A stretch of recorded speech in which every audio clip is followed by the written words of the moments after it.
ताज्या घडामोडींसाठी स्वानंद न्यूजला सबस्क्राइब करा आणि बेल आयकॉनवर क्लिक करा। कोकण पदवीधर मतदारसंघासाठी बुधवारी मतदान प्रक्रिया पार पडली। उल्हासनगर विधानसभेतील 4887 मतदारांपैकी 2849 पदवीधर मतदारांनी हक्क बजावल्यामुळे 54% मतदान झालंय।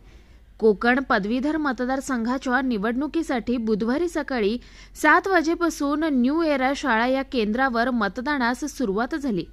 पावसाचा वाढता जोर असूनही तरुण पदवीधरच नव्हे तर ज्येष्ठांनी देखील उत्साहाने मतदान केलं असं चित्र दिसलंय। त्यामुळे मतदानाचा टक्का वाढल्याचंही दिसून आलंय। महायुतीतील भाजपाचे उमेदवार निरंजन डावखरे, महाआघाडीचे काँग्रेसचे उमेदवार रमेश कीर यांच्यात थेट लढत दिसून आली आहे। निरंजन डावखरे यांचं काम भाजपाचे प्रदीप रामचंदानी, कुमार आयलानी, प्रकाश मखीजा, राम पारवानी, मनोहर खेमचंदानी आदी काम करत होते। मात्र शिवसेना शिंदे गट आणि रिपाई आठवले गट हा मतदानाच्या दिवशी दिसून आला नहीं। साहब, आज कोकण मतदार पदवीधर चुनाव के लिए मतदान है। अभी तक कितने मतदारों ने अपना हक बजाया, क्या कहेंगे इस बार का? देखिए, कोकण पदवीधर मतदान का केंद्र जो 23 नंबर है उल्लासनगर का, वहाँ पर अभी 1:30 बजे हैं। अंदाजन 1500 से 1700 के वोट हुए हैं। अगर आप पकड़ लें तो 35 से 40% वोट हो गए हैं और अनुमान लगाया जा सकता है कि यह 70 से 80% इसकी जो है वो होगी परसेंटेज।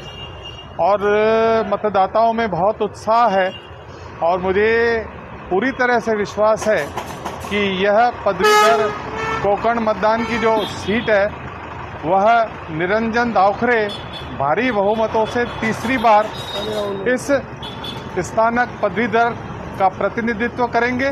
और जहां तक हमारे सारे कार्यकर्ता पूरी तरह से लगन के साथ हर वोटर को घर से निकालकर वोट कराने का प्रयास कर रहे हैं, उन सभी कार्यकर्ताओं का हम हृदय से आभार करते हैं। और मुझे खुशी है कि अभी 1:30 बजे तक यहाँ पर 35 से 40% हो गया है और आगे अच्छी मतदाताओं की संख्या और होनी है। साहब, जैसे लोकसभा में महायुति गठबंधन के सारे आपके जो दल है, मित्र पक्ष है, सारे एकजुट होकर लोकसभा में काम किया था, मगर जो आज देखा जा रहा है कि बीजेपी के सिवा कोई आपके मित्र पक्ष आपके साथ भी नजर नहीं आ रहे, इससे क्या नाराजगी क्या है? मित्र पक्ष थे अभी तक तो हमारे साथ आमदार बालाजी किनीकर यहाँ पर करीबन 3 घंटे तक बैठे थे। बाकी भी सभी जितने भी हमारे मित्र दल हैं वो हमारे साथ हैं। अब यहाँ पर ये जो कार्यकर्ताओं की पार्टी होती है, कार्यकर्ता नेता यहाँ कुर्सियों पर नहीं बैठते हैं, अपने अपने स्थानों से वोट निकालने का काम करते हैं। इसके लिए आप कुर्सियों पर प्रेजेंट नहीं है, इसको मानकर आप कोई मुद्दा नहीं बना सकते। कुछ दिन पहले आरपीआई के जिलाध्यक्ष ने एक पत्रकार परिषद लेकर जाहिर किया था कि हम लोग निरंजन डावखरे को मदद नहीं करेंगे। उसी तरह शाही पक्ष भी नजर नहीं आ रही है, ना ही शिवसेना के जो शिंदेगढ़ के कुछ पदाधिकारी है वो भी कहीं नजर नहीं आ रहे। देखिए, मुझे ये पता नहीं है उन्होंने क्या कहा था, लेकिन राष्ट्रीय स्तर पर हमारी जो शिवसेना शिंदे गट और आरपीआई आठवले गट के साथ युति है, वह युति आज भी बरकरार है। बाकी साई पक्ष हमारे साथ है या नहीं है उसके बारे में हमें पता नहीं और हमने कभी दावा नहीं किया कि वह पक्ष हमारे साथ है। बाकी सभी पक्ष शिवसेना शिंदे गट और भारतीय जनता पार्टी आरपीआई हम मिलकर काम कर रहे हैं। 4 महीने बाद विधानसभा का चुनाव है, उस विधानसभा में बीजेपी के जो मित्र पक्ष है उनको अपना मतलब नजदीकी लाने के लिए कुछ आप कोशिश करोगे? हमारे साथ नज़दीकी लाने की कोशिश क्या है। अभी उसका चुनाव का आपने लोकसभा में उसका जो नतीजा आया उसमें देखा होगा कि उल्लासनगर 141 से 54,000 और पूरे उल्लासनगर से 80,000 की श्रीकांत शिंदे को लीड दी गई। इससे ज़्यादा और अच्छा क्या मिलाप हो सकता है। तर निरंजन डावखरे यांच्या विरोधात निवडणूक लढत असलेले काँग्रेसचे रमेश कीर यांच्यासाठी काँग्रेसचे रोहित साळवे, टीओकेचे मनोज लासी, होशियार सिंग लबाना, शिवसेना उद्धव बाळासाहेब ठाकरे पक्षाचे धनंजय बोडारे, राजेंद्र शाहू, सुरेश पाटील, राष्ट्रवादी काँग्रेस शरद पवार गटाचे नरेश गायकवाड आदींनी शेवटच्या दिवशी किल्ला लढला। देखिए, 4 बजे तक का जो आंकड़ा है 16,500 वोट हुए हैं। 5,000 के आसपास वोट है। बारिश के चलते थोड़ी परसेंटेज में कमी आ सकती है जो दिख रहा है, क्योंकि सवेरे से लेकर 3 से 4 बार बारिश पड़ी है।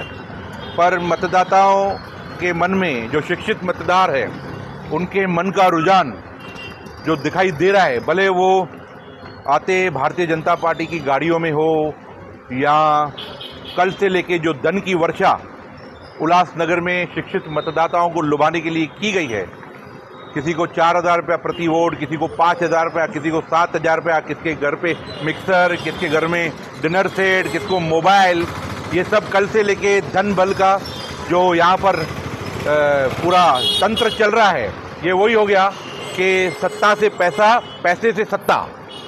पहले पैसे से सत्ता लानी है, फिर उस सत्ता से पैसा लाना है और वही पैसा फिर सत्ता लाने के लिए इस्तेमाल करना है। तो भारतीय जनता पार्टी की तरफ से पूरी तरह से उसका इस्तेमाल यहाँ पर हुआ है। पर जिस प्रकार से लोगों का मन है, देश में हो या महाराष्ट्र में हो या कोकण में हो या उल्लासनगर में हो, भारतीय जनता पार्टी से लोगों का मन उब चुका है, उनका चेहरा मोहरा लोगों के सामने आ चुका है। मुझे नहीं लगता शिक्षित मतदार, जो शिक्षित पदवीधर मतदार हैं, वो इनके लुभाने में आने वाले हैं।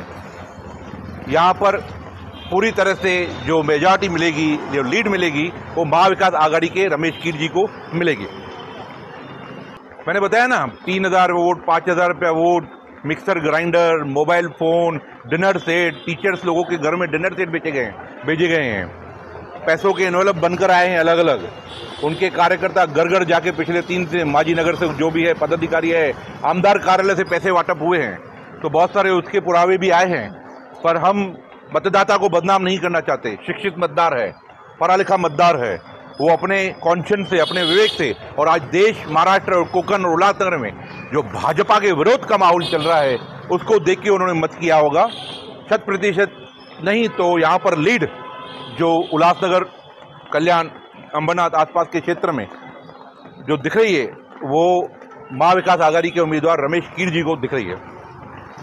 जी, आज चुनाव चालू है, चुनाव का सुबह से देख रहे हैं, तो किस तरह से प्रतिशत मिला और कितना % का वोट हुआ है? आज कोकण पदवीधर मतदार संघ के लिए उल्लासनगर में आज 12 बजे तक करीबन 1500-1600 वोट हुए, तो अच्छा प्रतिशत लोगों ने दिया है। लेकिन ये ग्रेजुएट के इलेक्शन होने के निमित्त से देखा जाएगा तो और ज़्यादा वोटिंग होना चाहिए, 80 से 90%। इसके लिए सारे हमारे महाविकास आघाड़ी के सारे घटक पक्ष आप देखेंगे हमारे साथ में, शिवसेना उद्धव बाळासाहेब ठाकरे रहे, शरद चंद्र पवार गट के सारे कार्यकर्ता रहे या टीम ओमी कलानी के सारे पदाधिकारी रहे, सभी लोग एक तरह से काम कर रहे हैं और जनता खुद हमारे जो उम्मीदवार है उसके लिए माहिती लेके मतदान कर रही है। तो एक अच्छा प्रतिशत महाविकास आघाड़ी के उम्मीदवार को है और आपके माध्यम से मैं ये बोलूँगा कि ज़्यादा से ज़्यादा लोग मतदान 6 बजे तक करें ताकि यहाँ का उल्लासनगर से एक अच्छा रिपोर्ट जाए। कोकण में एकंदरित सब जगह पे एक अच्छा लोगों ने, जैसा आपने महाराष्ट्र में लोकसभा में भी देखा, महाविकास आघाड़ी को जो इधर बढ़त मिली है वही रिजल्ट आपको अभी इसमें भी दिखाई देगी कि लोगों को खुद से जाके लोग कर रहे हैं। और सबसे बड़ी बात है कि उल्लासनगर में मुझे आनंद है क्योंकि हमारा कांग्रेस का उम्मीदवार है महाविकास आघाड़ी का, लेकिन हमारे सारे घटक पक्ष के सारे कार्यकर्ता पदाधिकारी ने, फिर वो टीम ओमी कलानी के रहे, शिवसेना उद्धव बाळासाहेब ठाकरे गट के रहे या शरद चंद्र पवार पार्टी के सभी पदाधिकारी पूरी तरह से ग्राउंड पे काम कर रहे हैं। जबकि आप देखेंगे तो दूसरे पार्टी के कोई भी इतर घटक पक्ष के लोग काम करते दिख नहीं रहे। इसी में हमारी जीत है। लोग खुद आ रहे हैं वोटिंग करने के लिए, तो किस तरह से आपको प्रतिशत मिल रहा है इसमें? प्रतिशत बहुत अच्छा है, मैं वही बोल रहा हूँ क्योंकि लोगों में, जैसा लोकसभा में भी आपने देखा रहेगा, हमारे भले कैंडिडेट यहाँ पे इस कल्याण में नहीं जीते लेकिन बहुत अच्छा उनको यहाँ पे रिस्पांस मिला और महाराष्ट्र में महाविकास आघाड़ी को भी और इंडिया अलायंस को रिस्पांस मिला, वो उसकी झलक आपको इसमें भी अभी दिखाई देगी। थँक्यू। यावेळी दोन्ही गटात वाद होऊ नये म्हणून मध्यवर्ती पोलिसांनी मोठ्या प्रमाणात पोलीस बंदोबस्त तैनात केला होता। प्रथमेश वाघमारे, स्वानंद मीडिया, कल्याण। ताज्या घडामोडींसाठी स्वानंद न्यूजला सबस्क्राइब करा आणि बेल आयकॉनवर क्लिक करा।